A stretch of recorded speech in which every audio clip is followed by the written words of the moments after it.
교독문 36번 시편 90편 함께 교독하도록 하시겠습니다. 주여, 주는 대대에 우리의 거처가 되셨나이다.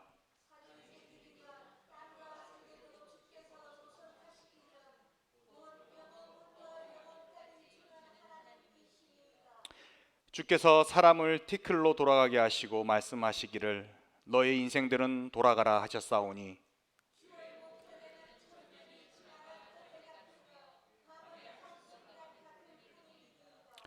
주께서 그들을 홍수처럼 쓸어가시나이다. 그들은 잠깐 자는 것 같으며 아침에 돋는 풀 같으니이다.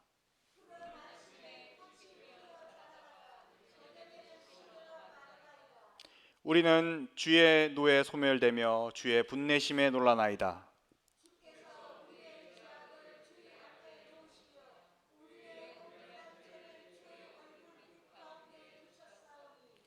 우리의 모든 날이 주의 분노 중에 지나가며 우리의 평생이 순식간에 다하였나이다.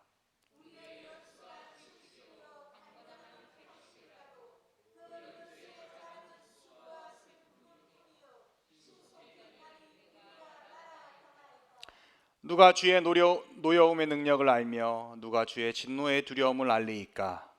우리에게 우리날 계수함을 가르치사 지혜로운 마음을 얻게 하소서. 아멘. 모두 앉으셔서 찬송가 37장 찬양 후에 김성태 장로님 나오셔서 예배를 위해 기도해 주시겠습니다.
찬양 찬양 찬양 주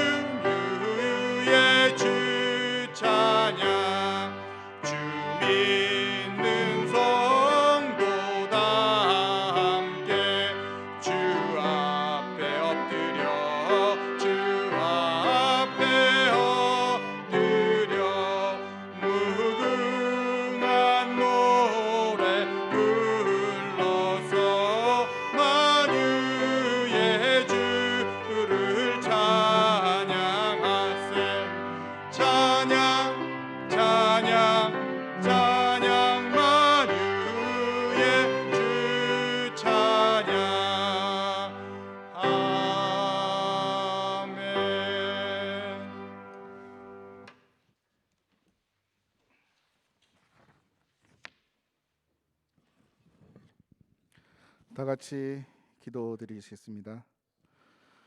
참 좋으신 하나님, 이곳에 오셔서 우리의 전심을 다해 드려지는 찬양과 예배를 통해 홀로 영광 받으옵소서.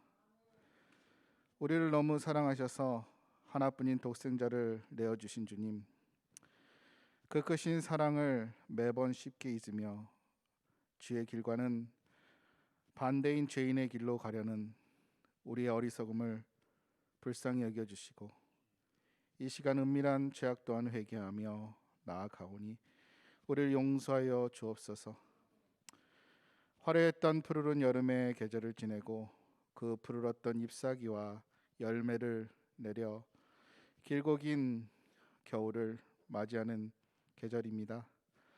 우리가 이 계절에 묻혀 낙심하지 않는 것은 이것이 지나 또 기대하던 따뜻한 봄을 맞이할 거라는 믿음이 있기 때문인 줄 압니다.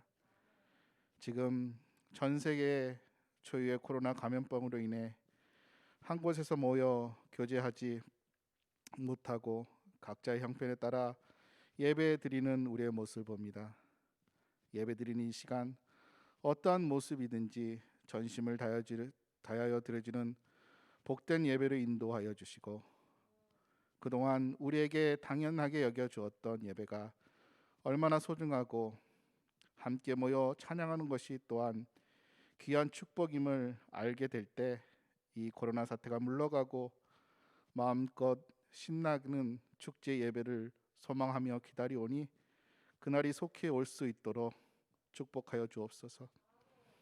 주님, 연초부터 세계에서 수많은 사람들이 코로나로 인해 고통받고 있습니다. 잠시 소강기를 맞이하다가 다시 2차 팬데믹 웨이브를 직면하고 있습니다. 매일매일 새로운 확진자와 사망자가 기하급수적으로 늘어나고 있고 이 일로 인해 경제적인 어려움을 겪고 있으며 또한 서로 왕래할 수 없어 홀로 남아져 심적으로 고통받는 이들 또한 있습니다. 우리에게 지혜를 주시어 그들을 더 사랑하고 그들을 위해 더 기도할 수 있는 참된 그리스도인으로 성장할 수 있도록 도와주시고 주님이 만나 주시어 위로하여 주시고 힘 주시옵소서.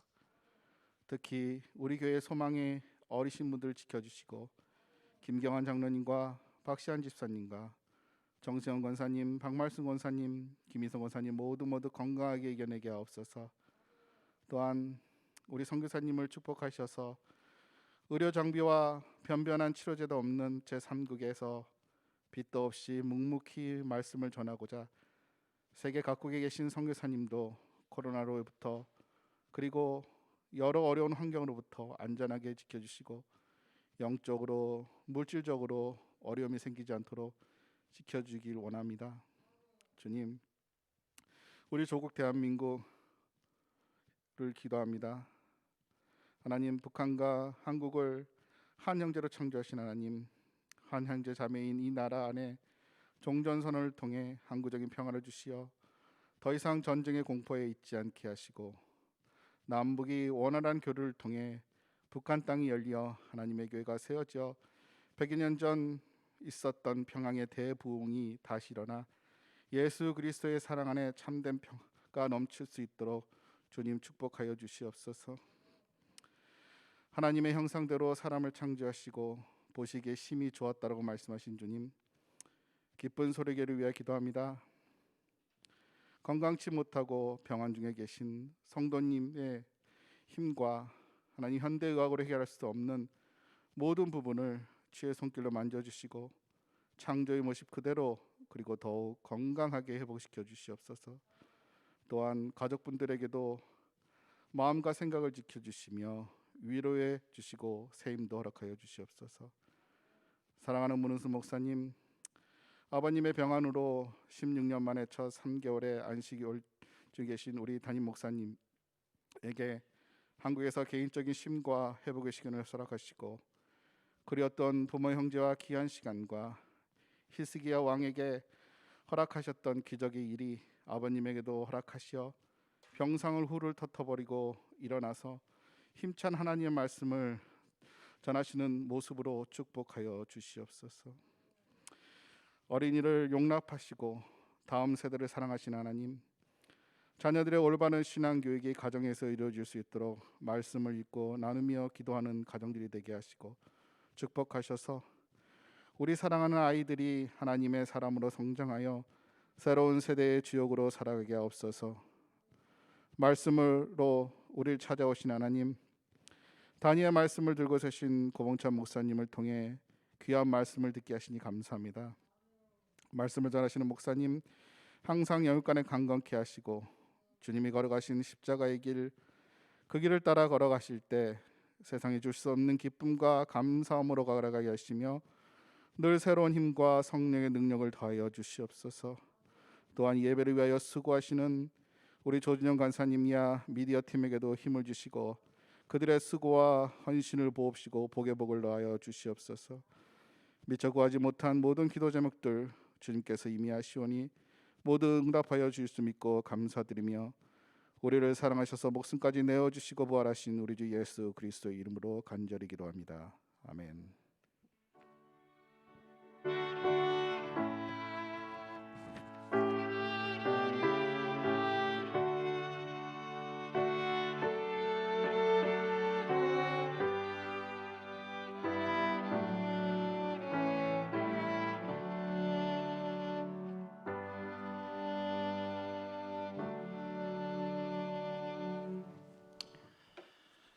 오늘 우리가 함께 나눌 성경 본문은 신약 데살로니가 전서 5장 1절에서 11절입니다.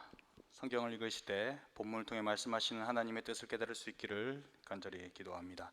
제가 봉독해 드리겠습니다. 형제들아, 때와 시기에 관하여는 너에게 쓸 것이 없음은 주의 날이 밤에 도둑같이 이를 줄을 너희 자신이 자세히 알기 때문이라. 그들이 평안하다 안전하다 할 그때에 임신한 여자에게 해산의 고통이 이름과 같이 멸망이 갑자기 그들에게 이르르니 결코 피하지 못하리라. 형제들아, 너희는 어둠에 있지 아니하매 그날이 도둑같이 너희에게 임하지 못하리니 너희는 다 빛의 아들이요 낮의 아들이라. 우리가 밤이나 어둠에 속하지 아니하나니 그러므로 우리는 다른 이들과 같이 자지 말고 오직 깨어 정신을 차릴지라.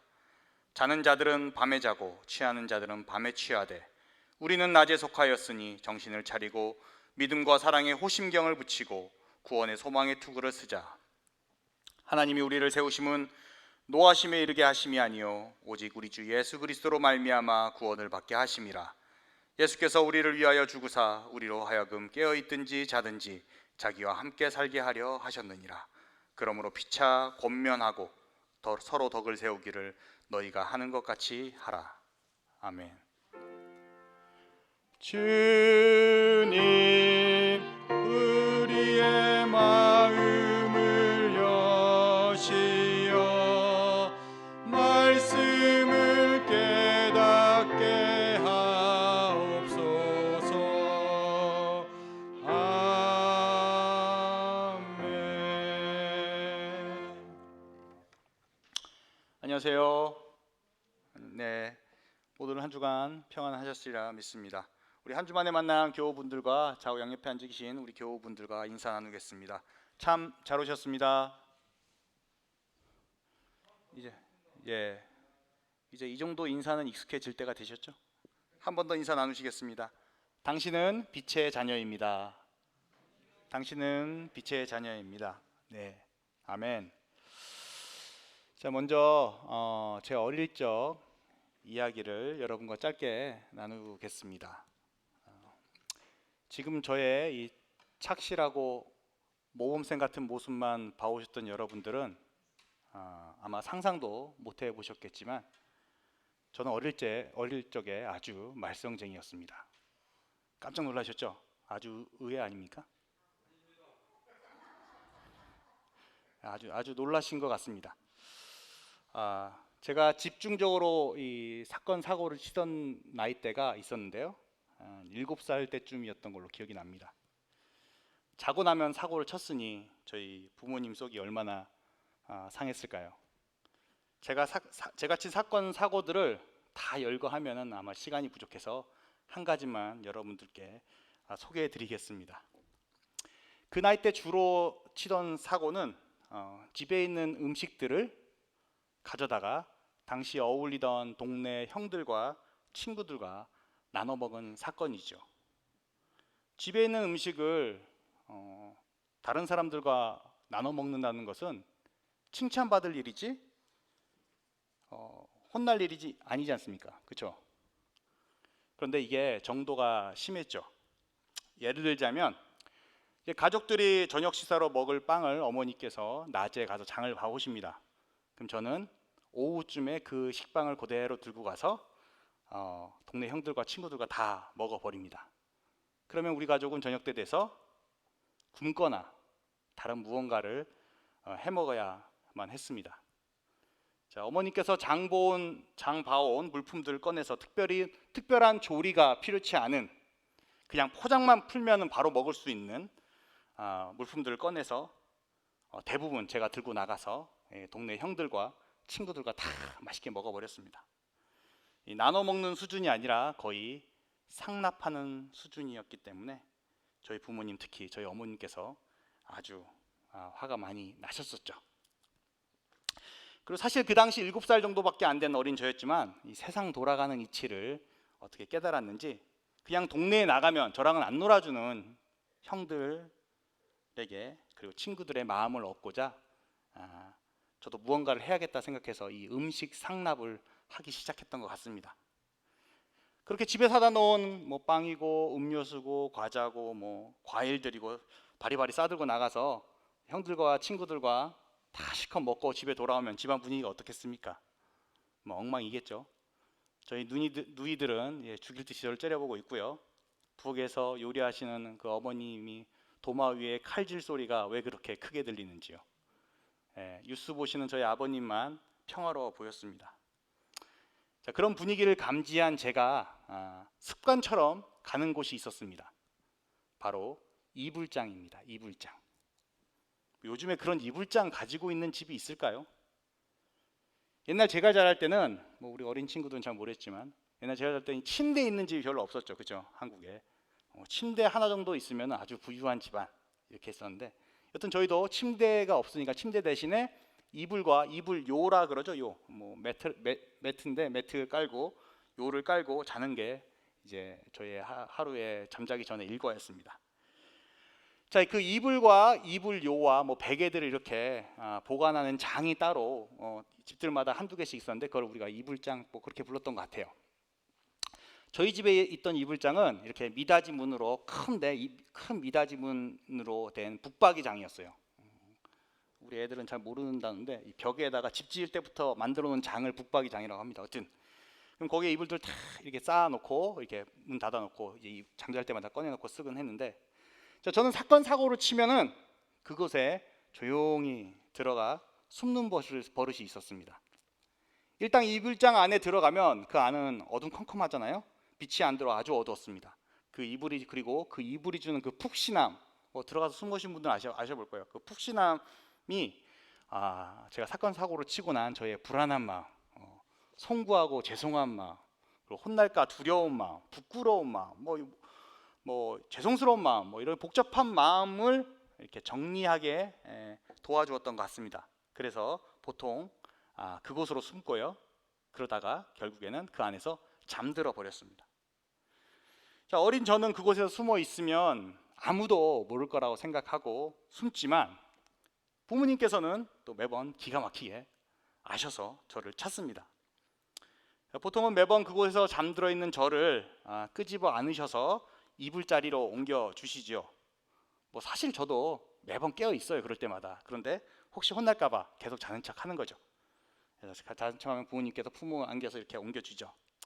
근데 이런 경험을 해보신 분들은 아시겠지만 그 어둡고 캄캄한 이불장이랑 공간에 숨어 있다가 잠들어 버렸는데 비몽사몽 가운데 부모님이 문을 열었을 때 환한 빛을 비추면서 우리 부모님께서 저를 이렇게 안아주실 때 느끼는 그 해방감 그리고 안도감은 이루 표현할 수가 없습니다. 그때 저는 부모님 품 안에서 우리 부모님께 나를 얼마나 사랑하시는지, 저를 얼마나 보호해 주시는지 이런 걸 온몸으로 느낄 수 있었습니다. 그리고 잠 깨면 또 혼나는 거는 매일 일과였죠. 자, 오늘 본문이 포함된 데살로니가 전서는 사도 바울은 이 데살로니가 교회의 교우들에게 마지막 때 예수님의 재림의 때 예수 그리스도의 재림을 소망하며 살아가는 우리 신앙인들의 삶과 그 신앙 태도를 말해주고 있습니다. 그런데 사실 사도 바울이 데살로니가 전서라는 그 편지를 쓸 때 데살로니가 교회의 교인들이 처한 당시 신앙적 상황과 그들이 기대는 지금 이렇게 21세기를 살아가는 우리 그리스도인들의 상황과 기대와는 아주 많이 달랐습니다. 이 데살로니가 전서는 사도 바울이 쓴 서신서 중에서 가장 초기에 일찍 쓰여진 편지입니다. 그뿐만 아니라 신약 성경을 통틀어서 가장 먼저 쓰여진 것으로 알려져 있습니다.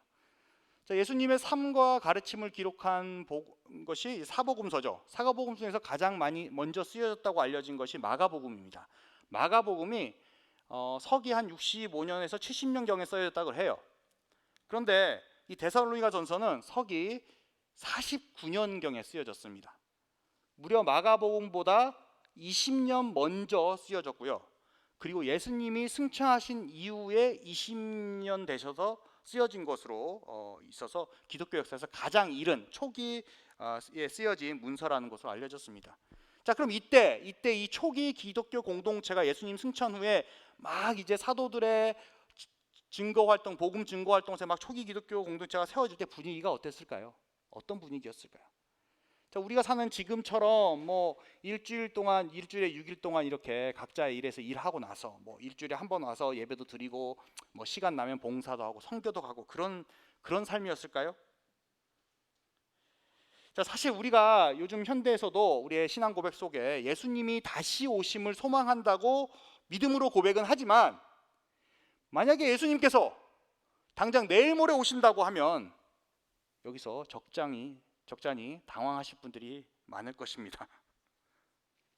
그게 우리 스스로가 믿음이 부족해서라기보단 지난 2000년간 안 오셨는데 갑작스럽게 내일 모레 오신다면은 당연히 당황스럽지 않겠습니까? 일단은 뭐 우리 스스로가 미처 준비되지 않은 것 같고요, 그죠? 이 우리의 왕 대신 예수 그리스도 오신다니 준비된 거 있지 않고 또 정말 이제 이러한 삶이 끝인가? 내 가족들과의 만남도 끝이고 이렇게 끝인가? 이런 생각도 들 것이고요. 동시에 또 이제 하나님 나라에서의 새로운 삶에 대한 어떤 기대감으로 있을 것이고요, 그렇죠? 이런 복합적인 생각과 고민과 감정들이 우리를 좀 당황스럽게 할 것은 분명해 보입니다. 하지만 이 데살로니가 전서가 쓰여지던 당시 초기 기독교 공동체는 예수님의 다시 오심에 대한 이 기대와 열망이 지금과 비교할 수 없을 만큼 어마어마했다고 알려져 있습니다.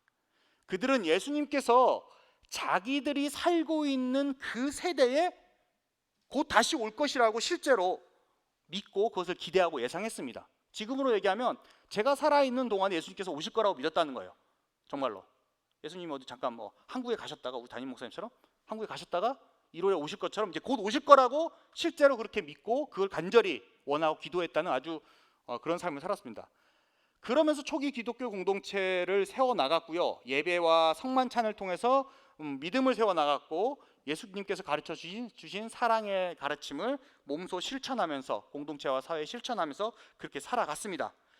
이들의 이 모든 신앙 행위의 바탕에는 예수 그리스도의 임박한 재림이라는 소망이 전제되어 있습니다. 예수 그리스도의 임박한 재림, 임박한 예수님의 다시 오심. 그들은 예수님께서 당장 내일이라도 오실 것처럼 살았습니다. 우리가 표현하듯이 바로 종말론적 삶이죠. 종말론적 삶을 살고 있었습니다. 이런 종말론적 긴장 속에 살던 이들에게 쓴 최초의 편지가 바로 이 데살로니가 전서입니다. 오늘 우리가 읽었던.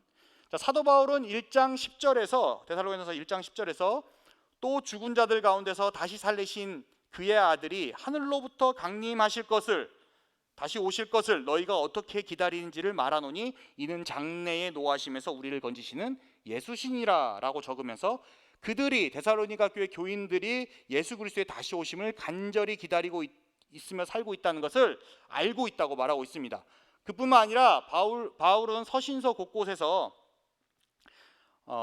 종말론적 긴장 속에서 믿음을 지키며 살아가고 있는 이 데살로니가 교인들을 격려하고 칭찬하고 있습니다. 사실 오늘 우리가 읽은 본문인 데살로니가 5장도 어떠한 새로운 가르침을 준다거나 어떤 잘못된 부분을 이렇게 지적하기보다는 주님의 임박한 재림을 기대하며 살아가는 이 데살로니가 교인들을 격려하는 내용입니다. 5장에서 사도 바울이 이 데살로니가 교인들을 무엇이라고 격려하고 있냐면요, 무엇이라고 부르면서 격려하고 있냐면 5절에 너희는 다 빛의 아들이요 낮의 아들이라 라고 부르고 있습니다. 바울은 5장 1절에서 때와 시기에 관하여서는 너에게 쓸 것이 없다라고 먼저 밝힙니다. 무슨 말입니까? 예수님의 다시 오심을 기대하던 그들이 가장 궁금해하던 것이 무엇일까요? 언제 오시냐, 예수님이 언제 오시냐가 제일 궁금할 거 아닙니까?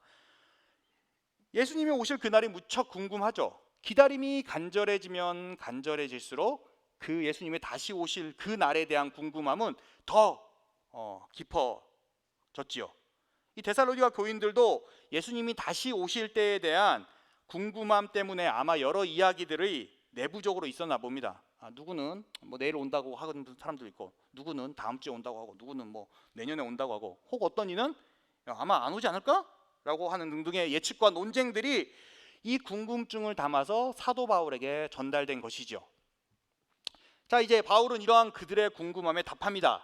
때와 시기에 관하여는 너희에게 쓸 것이 없다. 그리고 덧붙입니다. 2절, 주의 날이 밤에 도둑같이 이를 줄을 너희 자신이 자세히 알기 때문이라. 무슨 말씀이에요? 이미 그들도 주님께서 다시 오심이 그들이 미처 예상할 수 없는 그때에, 준비할 수 없는 그때에 갑작스레 찾아올 거라는 것을 알고 있다는 것입니다. 그리고 더 나아가 주님께서 다시 오실 그때는 어느 누구도 알 수 없다. 누구만 안다? 그렇죠. 예수 그리스도의 아버지 하나님만이 아신다. 지난주일 설교가 생각 팍 나셔야 되는데 제가 지난주일에 쉴 새 없이 말씀드렸습니다. 신랑이 돌아오는 때는 오직 신랑 아버지만이 아신다. 이 사실은 당시 초기 기독교 공동체 모두가 공유하는 신앙이었습니다. 예수님께서는 분명히 다시 오실 것이다. 그러나 그때는 우리는 알 수 없다. 하지만 다시 오심을 굳건히 믿으며 우리에게 주어진 신앙의 삶을 신실하게 살아내자. 이것이 데살로니가 교회뿐만 아니라 당시 초기 기독교 공동체를 지탱했던 신앙의 모토였습니다. 자, 이런 주님의 임박한 재림을 간절히 사모하며 기다리는 데살로니가 교인들을 사도 바울은 빛의 아들, 낮의 아들이라고 부릅니다. 사도 바울이 왜 데살로니가 교인들을 향해 빛의 자녀들, 낮의 자녀들이라고 불렀습니까? 밤에나 어둠에 속하지 않은 이들이기 때문입니다. 밤에나 어둠에 속한 이들은 어떤 이들입니까? 우리 5장 7절에 따르면 밤에 자고 밤에 취하는 자들입니다. 무슨 말이냐면 그들은 밤에나 어둠에 속한 이들은 주님의 다시 오심과 전혀 상관없이 살아가는 이들입니다. 늘 어둠에 속해 분별력 없이 이 세상을 살아가고 있는, 늘 술에 취한 듯 무엇이 진짜인지 가짜인지 구분하지 못하고 세상이 주는 그 기쁨과 만족에 젖어 살아간 이들을 말합니다. 사도 바울은 밤과 어둠에 속한 이들을 꾸짖기보다는 그런데 데살로니가 교인들을 하여금 그들의 올바른 정체성을 깨닫게 해주기 위해서 그들을 빛의 자녀들이다, 낮의 자녀들이다 라고 불러줍니다. 너희들은 밤과 어둠에 속한 이들이 아니다. 너희들은 빛과 낮에 속한 이들이다. 그렇기 때문에 너희들은 밤과 어둠에 속한 이들이 잠자고 술에 취하는 것처럼 살지 말고 빛과 낮에 속한 이들로 살아가라는 격려입니다. 그럼 이 빛과 낮에 속한 이들은 어떤 이들입니까? 어떻게 살아가는 것이 빛의 자녀로, 낮의 자녀로 살아가는 것일까요? 사도 바울은 빛의 자녀로, 낮의 자녀로 살아가는 것이 어떠한 모습인지 8절에 말해주고 있습니다. 8절 제가 읽어드리겠습니다. 우리는 낮에 속하였으니 정신을 차리고 믿음과 사랑의 호신경을 붙이고 구원의 소망의 투구를 쓰자. 자, 바울은 낮에 속한 이들에게 먼저 정신을 차리고라고 말하고 있습니다. 이 정신을 차리고. 이 표현은 앞절인 7절에 표현된 잠들고 취한 이들과 반대되는 표현입니다. 그렇죠? 우리도 잠에서 깨울 때 그렇잖아요. 일어나봐, 정신 좀 차려봐, 그렇죠? 그리고 술 취한 사람들한테 깨울 때 어떻게 합니까? 정신 좀 차려봐. 예. 그런 것처럼 빛과 낮에 속한 이들은 밤과 어둠에 속한 이들과 달리 늘 정신을 차리고 있어야 한다는 것입니다. 그리고 영문으로는 이 성경의 영어 버전은 정신을 차리고라는 한글의 직접적인 표현 대신에 let us be sober 혹은 let us be self-controlled라고 하면서 살짝 의역합니다. 번역하면 뭐 냉정해져라, 진지해져라, 자제력을 가지라 뭐 이런 정도 되겠습니다. 빛의 자녀들이 어떠한 정신 상태를 혹은 마음 상태를 가지고 있어야 되는지를 말해주고 있다는 것이죠. 자, 이어서 바울은 믿음과 사랑의 호심경을 붙이고 구원의 소망의 투구를 쓰자라고 격려하고 있습니다. 자, 앞에 정신을 차리고가 빛의 자녀들이 가지고 있어야 할 마음가짐을 말해주고 있다면, 이어서 이어진 구절은 빛의 자녀들이 외적 모습을 표현해주고 있습니다. 이 빛의 자녀들은 먼저 믿음과 사랑의 호심경을 붙이고 있습니다. 씁니다. 이 호심경이라는 단어 참 안 쓰는 단어인데, 그렇죠? 보통 뭐라고 합니까 이거? 다른 말로 흉배, 뭐 흉갑, 뭐 이렇게 우리가 표현되잖아요. 예전 갑옷을 입던 시대의 군사들이 그 가슴을 보호하기 위해서 구리 조각을 이렇게 흉배 가슴에 붙이는 걸 알겠는데, 이걸 흉배, 흉갑 여기 표현으로 따르면 호심경이라고 합니다. 그리고 빛의 자녀들은 머리에 뭘 쓴다고요? 구원의 소망의 투구를 쓰고 있다라고 바울은 표현합니다. 이 역시 전쟁에 나가는 군인들이 쓰는 투구를 연상하면서 쓴 표현 같습니다. 자, 여러분도 눈치채셨듯이 지금 사도 바울은 누구를 연상하면서 이 표현을 하고 있습니까? 사도 바울은 여기서 당시 흔하게 보이던, 그 당시 사도 바울이 살던 그 당시에 흔하게 볼 수 있었던 로마 군인을 연상하며 빛의 자녀들을 묘사하고 있습니다. 빛의 자녀들은 누구와 같다는 것입니까? 전쟁에 나가는 군사들과 같다는 것입니다. 자, 우리는 사도 바울의 이 표현을 다른 서신서에도 찾아볼 수 있습니다. 여러분이 너무나 잘 아시는 에베소서 6장 13절에서 17절 말씀입니다. 제가 읽어드리겠습니다. 그러므로 하나님의 전신갑주를 취하라. 이는 악한 날에 너희가 능히 대적하고 모든 일을 행한 후에 서기 위함이라. 그런즉 서서 진리로 너의 허리띠를 띠고 의의 호심경을 붙이고 평안의 복음이 준비한 것으로 신을 신고 모든 것 위에 믿음의 방패를 가지고 이로써 능히 악한 자의 모든 불화살을 소멸하고 구원의 투구와 성령의 검 곧 하나님의 말씀을 가지라. 에베소서가 데살로니가 전서보다는 한참 후에 쓰여진 서신서라 확실히 뭔가 다릅니다. 뭔가 많이 붙죠. 예, 표현도 훨씬 더 다채로워지고. 예. 이 에베소서에서도 사도 바울은 당시 로마 군인들의 복장을 비유로 택해서 이 땅을 살아가는 우리 신앙인들이 늘 영적 전쟁 가운데 임해야 하는 이 하나님의 백성의 모습이 어떠한지를 설명해주고 있어요. 에베소서보다 먼저 쓰여진 관계로 사실상 쓰여진 양도 한 절밖에 안 되지만 표현도 에베소서에 비해 너무너무 간소하지만 이미 사도 바울의 마음속에, 머릿속에는 하나님의 백성이 이 땅을 살아가는 모습이 어떠해야 하는지 그려져 있습니다. 그것은 바로 로마의 군인과 같이 언제든지 전쟁에 나갈 수밖에 없는 긴박감과 늘 전쟁에 임하고 있는 긴장감을 갖추고 살아야 된다는 것이에요. 우리 그리스도인들의 이 땅 위에서의 삶이란 게 어떻게 보면 전쟁터에 나와 있는 군인들의 상황과 같다라는 것입니다. 적의 침공에 언제든지 대비되어 있어야 하고 전쟁이 벌어지면 언제든지 목숨을 다해 싸워야만 하는 처절한 삶, 그것이 바로 우리 그리스도인들의 삶, 그것이 바로 빛의 자녀들의 삶, 그것이 바로 주님의 재림을 기다리는 삶이라는 것입니다. 자, 이렇게 군인의 모습으로 묘사된 빛의 자녀들을 알고 나니 앞에 표현된 정신 차리고라는 구절이 더 가슴 깊이 다가옵니다. 군인이 전장에서 정신줄 놓고 있으면 어떻게 되겠습니까? 안타깝지만 제일 먼저 죽을 확률이 높습니다. 그렇죠? 군인은 정신 바짝 차리고 있어야 합니다. 군대 갔다 오신 분들 계시죠? 상관의 명령에, 전장의 상황에 눈과 귀를 활짝 열어놓고 깨어 있어야만 합니다. 마찬가지입니다. 우리 그리스도인들에게 있어 상관이 누구입니까? 우리 대장이 누구입니까? 예수님이시죠? 예수님의 말씀과 가르침에 정신 차리고 있어야 합니다. 그분의 말씀이 무엇인지, 그분이 명령하시고 행하라는 것이 무엇인지 우리는 그분의 군사로서 분명히 깨어 알고 있어야 합니다. 더불어 우리는 이 세상에 무슨 일이 어떻게 돌아가고 있는지, 무엇이 우리로 하여금 정신을 못 차리게 하고 있는지, 무엇이 우리를 두렵게 하고 싸울 의지를 꺾게 만드는지에 대해 정신 차리고 분별해야 합니다. 그래야 군인이죠.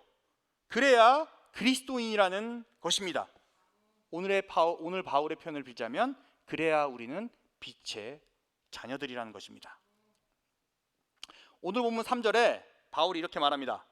그들이 평안하다 안전하다 할 그때에 임신한 여자에게 해산의 고통이 이름과 같이 멸망이 갑자기 그들에게 이르니 결코 피하지 못하리라.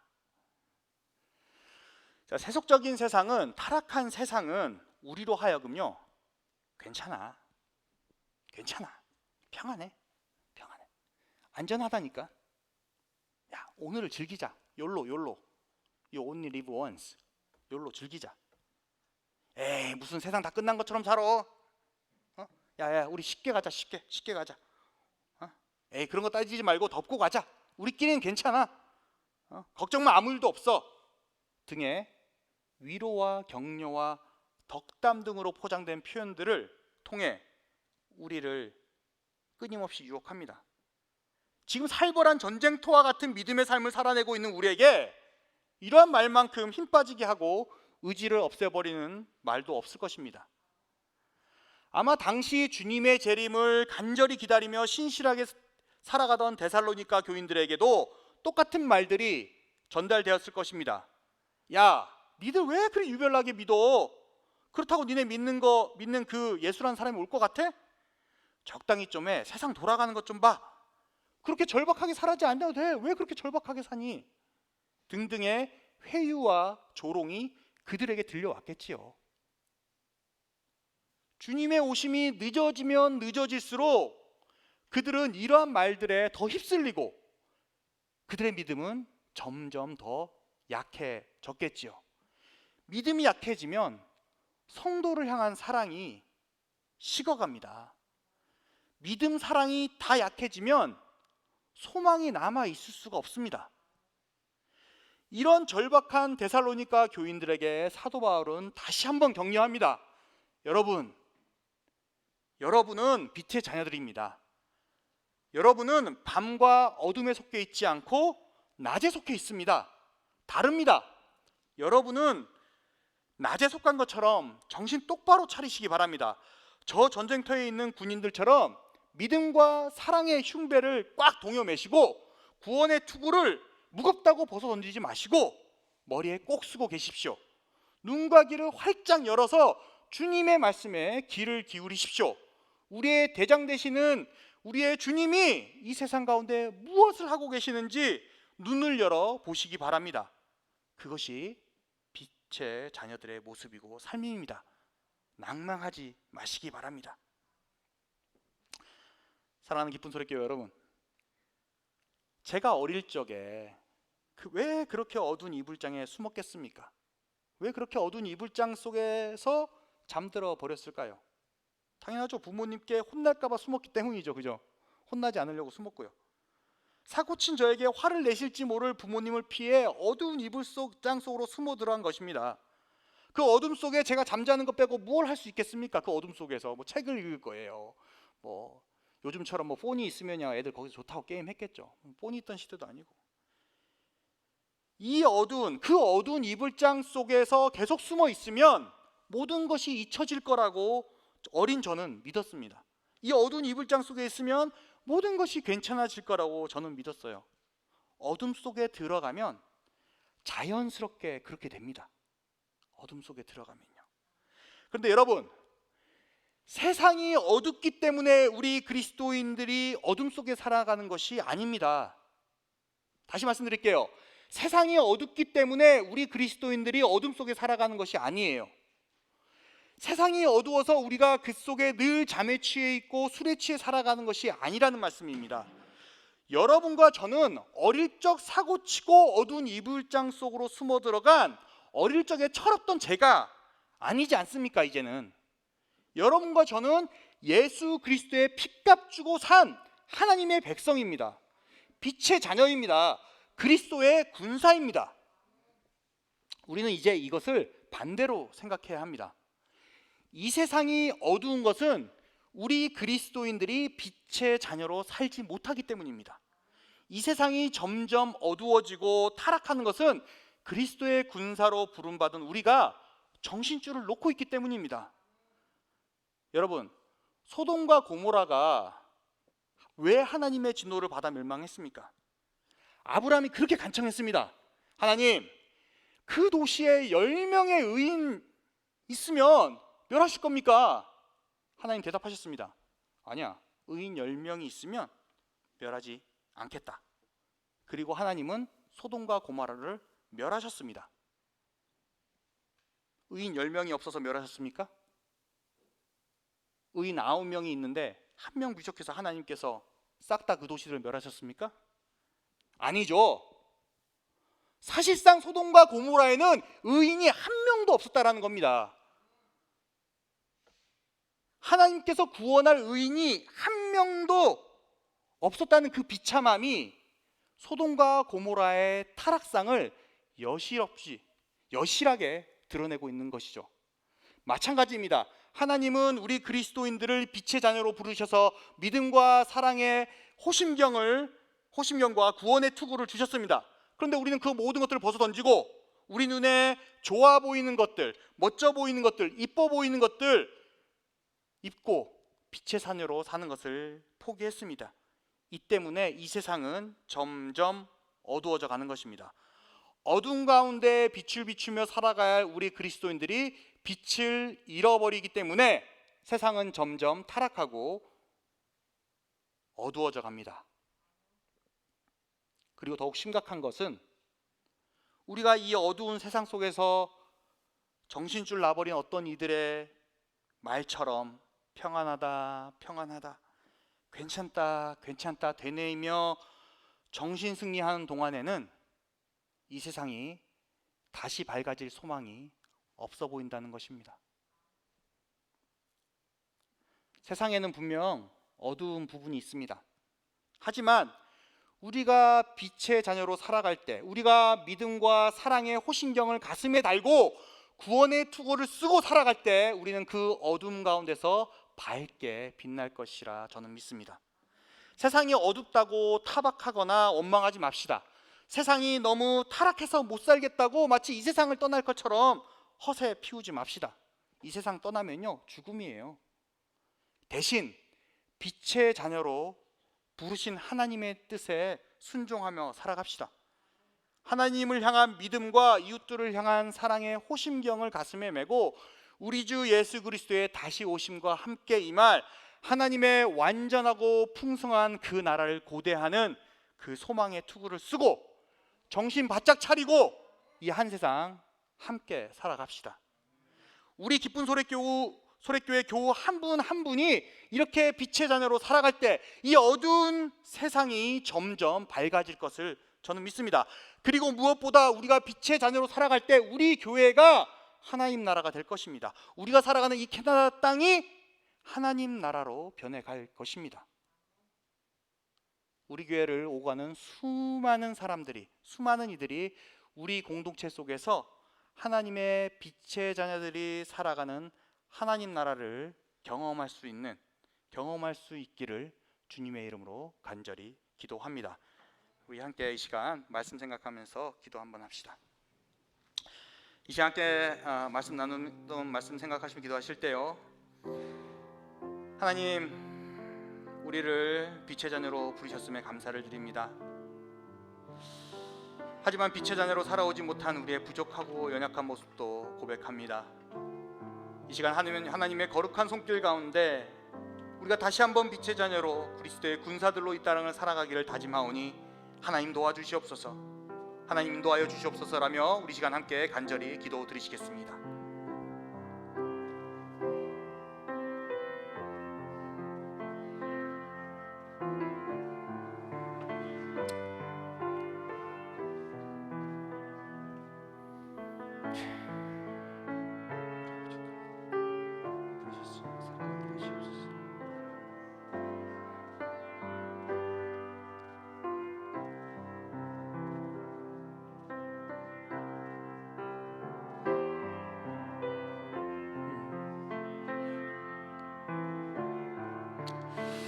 주님, 우리의 위치 다시 함께 하시옵소서.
빛대신 예수 그리스도의 하나님, 우리가 행한 것이 없고 우리가 가진 것이 없음에도 우리를 주님의 빛을 이 땅 가운데 비추는 빛의 자녀로 부르심에 감사를 드립니다.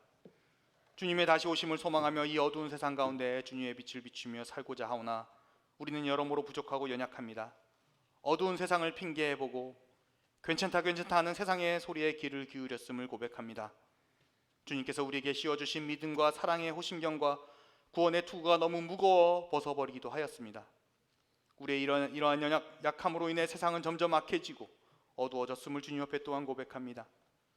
사랑이시고 빛 되신 주님, 다시 우리 가운데 지혜와 용기를 더하여 주셔서 우리가 잊고 살았던 빛의 자녀들의 모습을 회복시켜 주시옵소서. 우리의 삶과 우리의 가정과 우리의 직장과 학교 가운데 빛의 자녀로 주님의 군사로 살아갈 수 있도록 주님 역사하시며 인도하여 주시옵소서. 주님의 민감한 음성에 귀 기울이게 하시고 주님께서 이 세상 가운데 행하신 놀라운 구원과 회복의 역사를 바라보도록 우리로 하여금 깨어있게 하시옵소서. 우리도 주님의 그 구원과 회복의 사역에 동참하도록 하시옵고 우리의 삶을 통해 이 어두운 세상 속에 주님의 빛이 비추어지길 원합니다. 우리를 주님의 빛의 도구로 삼으시고 사용하여 주옵소서. 우리의 참빛 되신 예수 그리스도의 이름으로 기도합니다. 아멘. 다 함께 찬송가 502장 찬송하고 봉헌하도록 하겠습니다.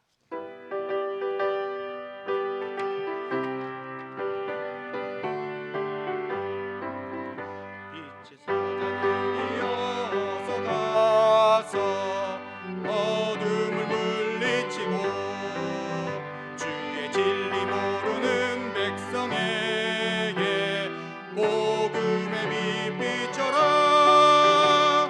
빛의 사자들이여 복음의 빛 비춰라. 때로 어두운 밤 밝게 비춰라.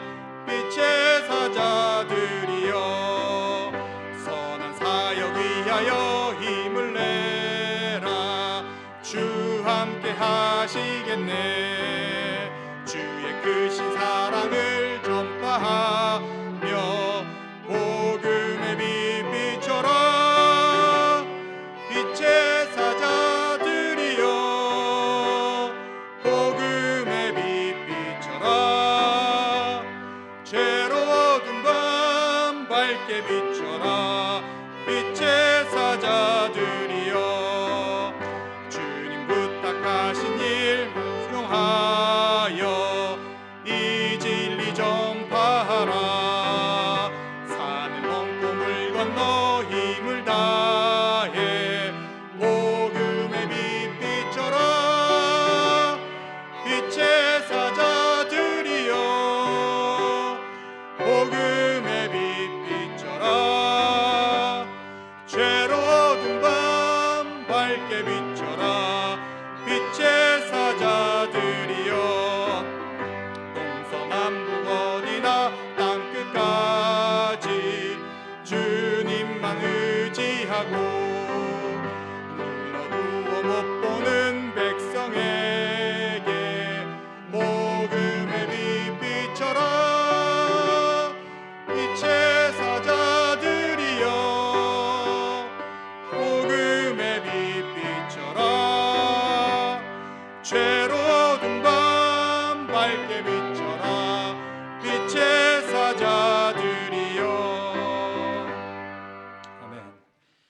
함께 기도드리시겠습니다. 사랑과 은혜의 하나님, 부족하고 연약한 저희들이 주님의 은혜로, 주님의 보살핌으로 이렇게 빛의 인생을 살아갑니다. 주님이 우리 인생 잡아주시지 않으시면 우리 인생 한 발자국도 나아갈 수 없는 못난 인생들임을 이 시간 고백합니다. 집을 떠난 탕자와 같이 우리 자신만의 인생을 살아보고자 주님 곁을 떠났던 저희들을 불쌍히 여겨주셔서 모든 게 무너져 내린 저희들을 찾아오셔서 저희에게 생명의 빛을, 사랑의 빛을, 은혜의 빛을 비춰주신 분이 주님이심을 이 시간 고백합니다. 주님의 그 빛에 감사한 마음으로 이렇게 함께 모여 주님을 예배합니다. 이 예배 시간에 빈손으로 나오지 않고 주님께 드릴 예물 정성스레 준비하려 올려드리오니 주님 기뻐 받아 주시옵소서. 우리의 심령이 심히 가난하오나 주님께 드리는 이 예물로 인해 저희 안에 임하는 주님의 충만한 은혜를 경험케 하시고 하나님 나라가 우리 삶에 임하였음을 깨닫게 하시옵소서. 이 예물이 쓰이는 시공간 가운데 주님의 빛 대심이 나타나기를 원합니다. 이 예물을 통해 잃어버렸던 생명이 다시 숨을 쉴 수 있게 하시며 이 예물을 통해 갈 길을 잃어버렸던 영혼이 새로운 길을 만나게 하시고 이 예물을 통해 눈물 지으며 아파했던 이들이 새로운 웃음을 하나님 안에서 회복할 수 있도록 역사하여 주시옵소서. 감사드리며 우리 주 예수 그리스도의 이름으로 기도드립니다. 아멘.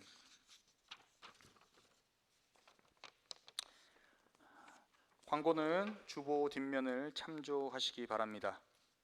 특별한 광고는 없고요. 금요일날 브릿지 청년 줌 성경 공부가 계속해서 진행되고 있고요. 작년 성경 공부가 토요일 오전에 줌으로 또 진행되고 있습니다. 더 많은 분들이 참석할 수 있으면 좋을 것 같고요. 자, 교육자 동정으로 우리 다들 아시다시피 문성 담임 목사님께서 안식월 휴가 중에 계십니다. 우리 다 같이 일어나셔서 하나님의 마음 찬송하시고 축도로 예배를 마치도록 하겠습니다.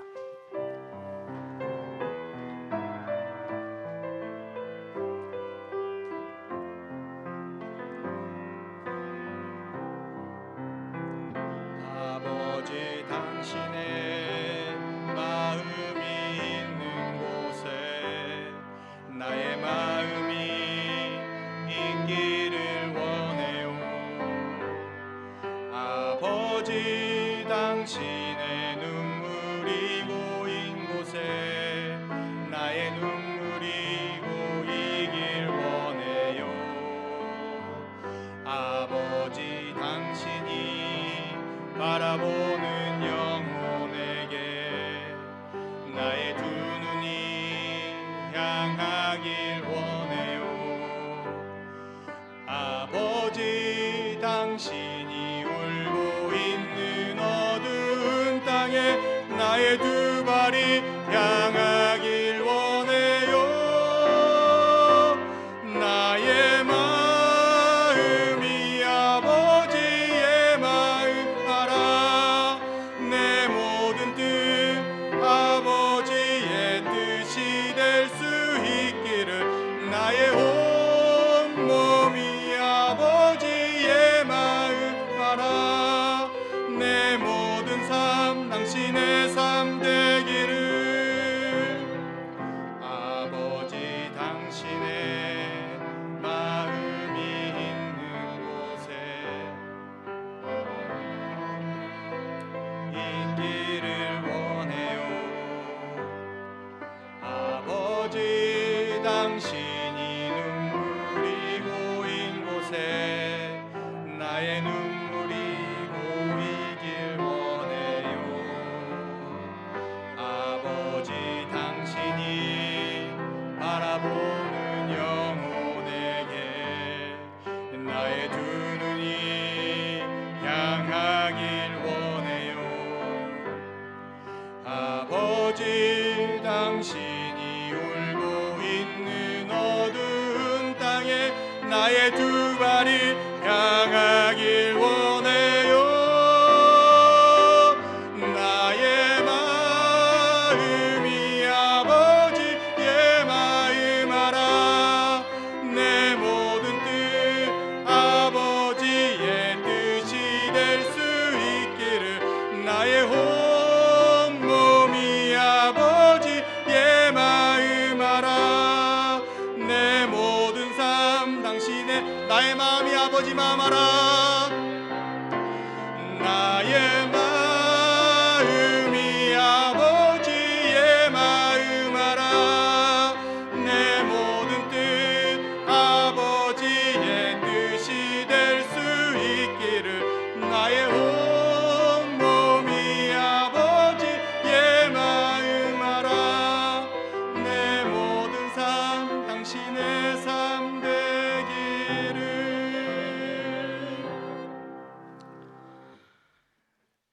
이제는 우리의 참빛 되신 예수 그리스도의 사랑과 온 창조 만물 가운데 생명의 빛을 비춰주신 하나님의 사랑과 오늘도 변함없이 은혜의 빛을 우리 가운데 비추시는 성령님의 교통하심이 이제 빛의 자녀들로 이 어두운 세상 가운데 주님의 빛을 비추며 살아가기로 다짐하며 결단하는 이곳에 모인 하나님의 빛의 자녀들과 각기 처소에서 하나님을 예배하는 모든 기쁜 소래교우들의 삶 가운데 지금부터 영원토록 함께하기를 간절히 축원하옵나이다.